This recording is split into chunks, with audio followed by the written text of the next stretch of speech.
All right, welcome back to the Nexus Podcast. Gentry Lane is my guest. Gentry is the founder of Nemesis Global, and we are going to talk about some of the tactics that adversaries are using in cyberspace and some of the potential outcomes in society, geopolitics, and a lot more. So, thanks for doing this. Nice to meet you. Yeah, thank you for having me. You bet. What if we just sang show tunes?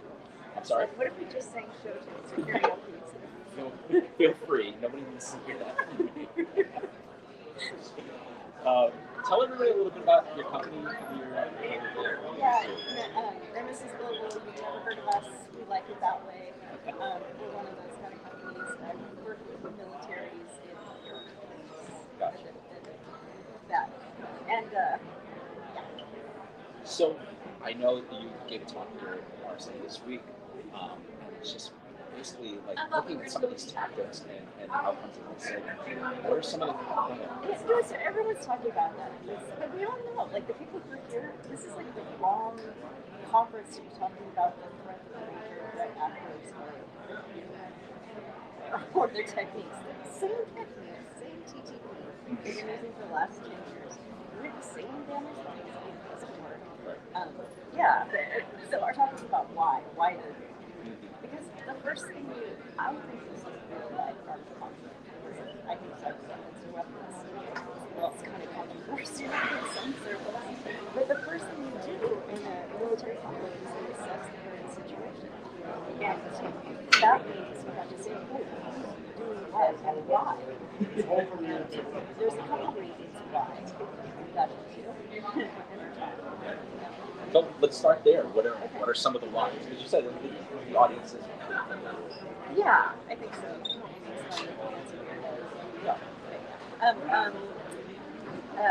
The why is we're geopolitical, the state of geopolitical competition. So the major threat actor is Russia, China, North Korea. In my office, we call them the creeps. Sorry, my phone's going off. They have a vested interest in hurting America because they want to be the global hegemon, which is, normal, I guess. Well, no one really tried to knock us off the pedestal in the last 80 years.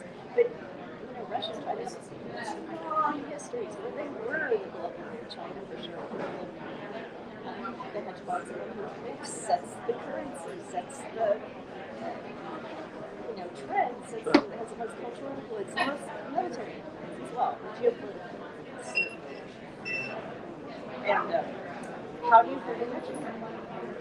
Especially that hegemon has the world's largest military. You have to do it incrementally. Hence these seemingly random attacks on American people and resources. That's obvious. Why are they attacking K-12 schools? Why are they attacking Krispy Kreme? What is that all about? Small water utilities. Yeah, the water utilities you can see, but some of them have concept areas. And it isn't so one at a time. It doesn't do anything, but it's the aggregate. So Thomas Shelby calls salami tactics, or salami slicing away at our power. And they're going after all the things that Americans value. Donuts. No, seriously though. They go after, we're really habituated to having things convenient and quickly.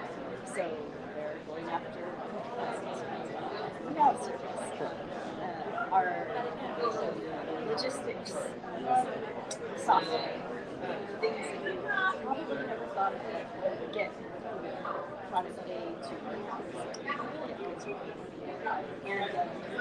and our institutions.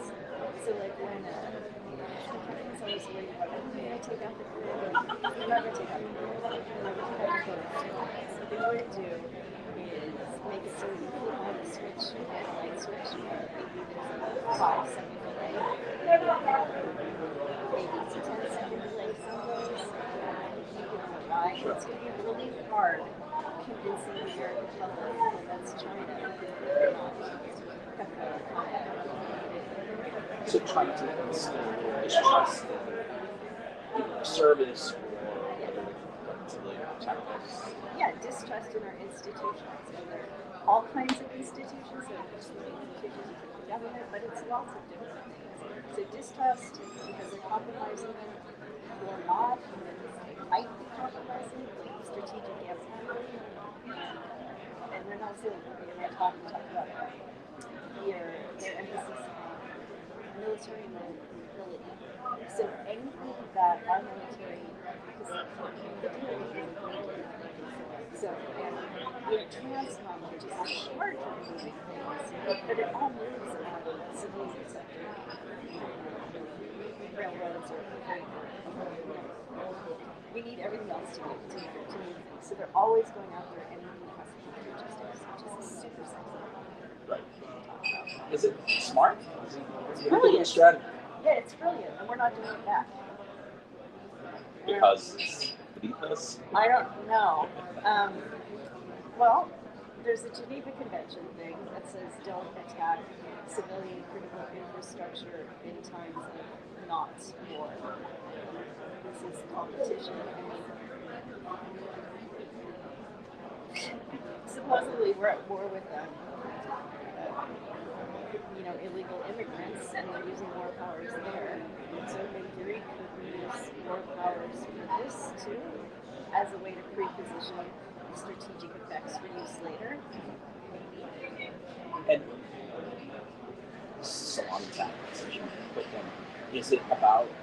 It doesn't sound like necessarily like quiet. Is it about staying under the radar? Is it about just kind of just subverting? Yeah, salami tactics work because you don't know that they're happening until it's too late. It's like the frog in the boiling hot water. Right. I didn't make that name up, by the way, but it is like, it explains it perfectly. It's incremental degradation, but salami tactics sounds better. That is The Thomas frog doesn't Shaw. know it's being boiled. Right. And that's what's happening to us. We're slowly but surely, all the things that we value as Americans are getting degraded or compromised, and we're going to be too busy or too distracted or something else to even know that it's happening, which is what's happening. And then, your company, your lawyers don't want your shareholders to know. So it's not like a lot of people have really good, we don't get a tally every day. Sure. Got hit, but we know that 100,000 Chinese people wake up every day, go into their computers, and go to work and hack us. So they're successful. I mean, it's a codified strategy. It's not necessarily recent. No, they've used it for it's thousands of years. That strategy. Mm-hmm. Cool. Russia's using it right now in Ukraine. And is cyberspace better suited for this kind of long game? Is it more of a level battlefield, so to speak? Yeah, it's perfect. Except, that's one of the reasons I started my company. It's perfect because you don't have traditional visibility. So anything you can do with the closure of invisibility is good. And also takes us quite a long time to contribute. So started this company. We're all about rapid attribution, early detection. So giving traditional visibility is cyber. Right. Kind of like radar. Mm-hmm. But